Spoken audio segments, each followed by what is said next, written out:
আসসালামু আলাইকুম রহমতুল্লাহি বারকাতু। কমি আয়েশা কিচেনে অনেক স্বাগত। বন্ধুরা কেমন আছেন? আশা করছি ভালো আছেন, আমরাও ভালো আছি। তো বন্ধুরা আজকে আমি বানিয়েছি চপ আর বেগনি একসাথে, একটা ইউনিক রেসিপি। বন্ধুরা আলাদা আলাদাভাবে তো আমরা প্রতিদিনই বানাচ্ছি, রমজান মাস বেগুনি নাহলে চপ। এইভাবে একদিন বানিয়ে দেখুন আমার পদ্ধতিতে, আশা করছি আপনাদের অনেক ভালো লাগবে। দারুণ মজার একটা রেসিপি, খেতেও দারুণ লাগে।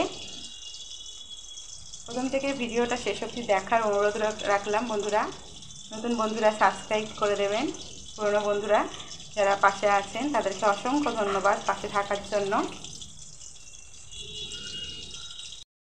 মধ্যে দিয়ে দেবো সর্ষের তেল। সর্ষের তেলটা আমি গরম করে নেব।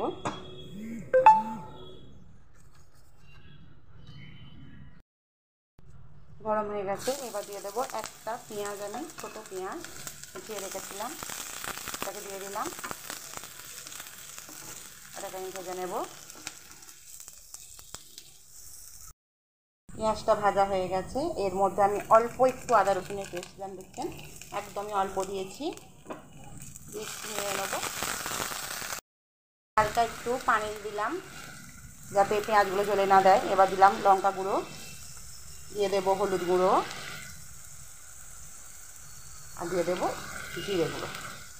এটা খুবই অল্প দিয়েছি জিরে গুঁড়োটা, কারণ আমি ভাজা মশলা ইউজ করবো, ওই জন্য। ঝালটা আপনারা কাঁচা লঙ্কাও দিতে পারেন, এখানে আমি কাঁচা লঙ্কা দেবো না।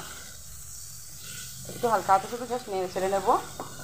দিয়ে দেবো সেদ্ধ করা আলুটা। সেদ্ধ করা আলুটাকে আমি ম্যাশ করে নিয়েছি যাতে কড়াইয়ের মধ্যে মেশাতে সুবিধা হয়। দিয়ে দেবো স্বাদ অনুসারে লবণ দেবো, আর দিয়ে দেবো এই ভাজা মশলাটা বলছিলাম, ভাজা মশলা করে রাখি। গোটা ধনে, গোটা জিরে আর শুকনো লঙ্কাকে বেশি করে একটু কড়াইয়ে নেড়ে চেড়ে নিয়ে ভালোভাবে পিষে নিই মিক্সার গ্রাইন্ডারে দিয়ে। এবার আমি এটাকে ভালোভাবে মিশিয়ে নেব।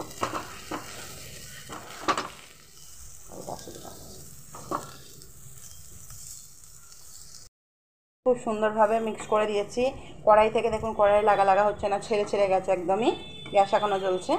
তো এটা মিক্সড হয়ে গেছে খুব ভালোভাবে। তো এটাকে আমি এবার ঠান্ডা করতে দেবো। একদম রেডি হয়ে গেছে। এভাবে আমি আলুটা রেডি করে নিলাম, এবার আমি ঠান্ডা করে নেব। এখানে আমি 4-5 চামচ এই চামচে বেসন ছেলে নিয়েছি। এর মধ্যে দিয়ে দেবো 2 চামচ চালের গুঁড়ো, খুব বেশি দেবো না, বেসন আমার খুব বেশি নেই এর জন্য। আর 1 চামচ মতো ময়দা। এর মধ্যে দিয়ে দেবো আমি লঙ্কার গুঁড়ো একটু, হলুদ গুঁড়ো, আর দেবো লবণ স্বাদ মতো। এবার দেবো কালো জিরে দিয়ে দিলাম। এবার আমি এটাকে অল্প অল্প পানি দিয়ে ভালোভাবে মিক্স করব।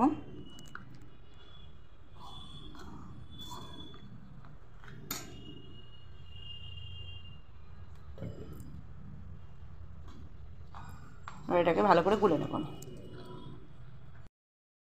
ব্যাটারটাকে ভালোভাবে আমি গুলে নিয়েছি। এবার আমি আলুটা নিয়েছি, আলুটা ঠান্ডা হয়ে গেছে। আর বেগুনটা আমি লম্বা বেগুন এইভাবে পাতলা করে কেটে নিয়েছি, খুব মোটা করিনি, এইভাবে পাতলা করে করে কেটে নিয়েছি।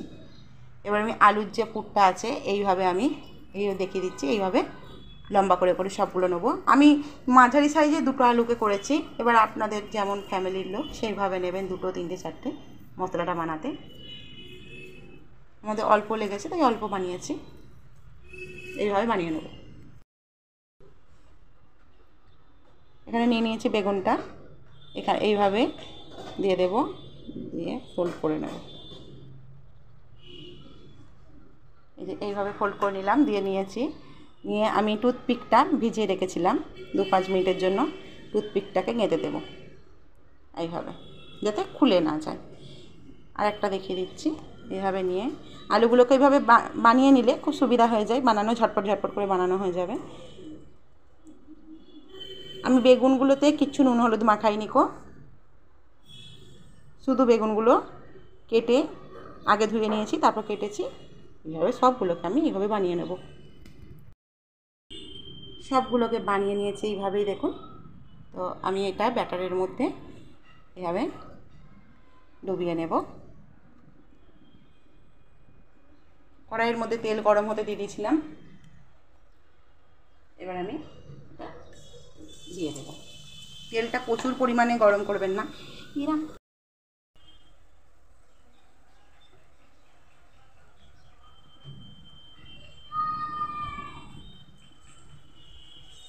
পাশাপাশি আমি তিনটে চারটে করে দিয়ে দেব।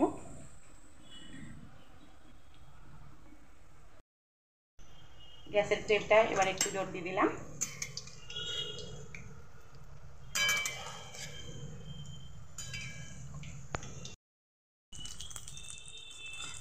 এইভাবে ঘুরিয়ে ঘুরিয়ে একটু সুন্দরভাবে ভেজে নেব।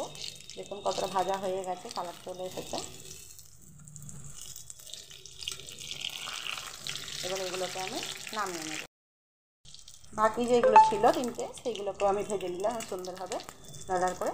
এবার আমি এগুলোকে তুলে নেব। বানানো হয়ে গেছে, দেখুন পুরো সবগুলোই। কেমন লাগলো জানাবেন বন্ধুরা, বানিয়ে দেখবেন। আশা করছি আপনাদের খুব ভালো লাগবে, টেস্টি লাগবে। ভালো লাগলে লাইক শেয়ার কমেন্ট করবেন, আমার পাশে থাকবেন সবসময়।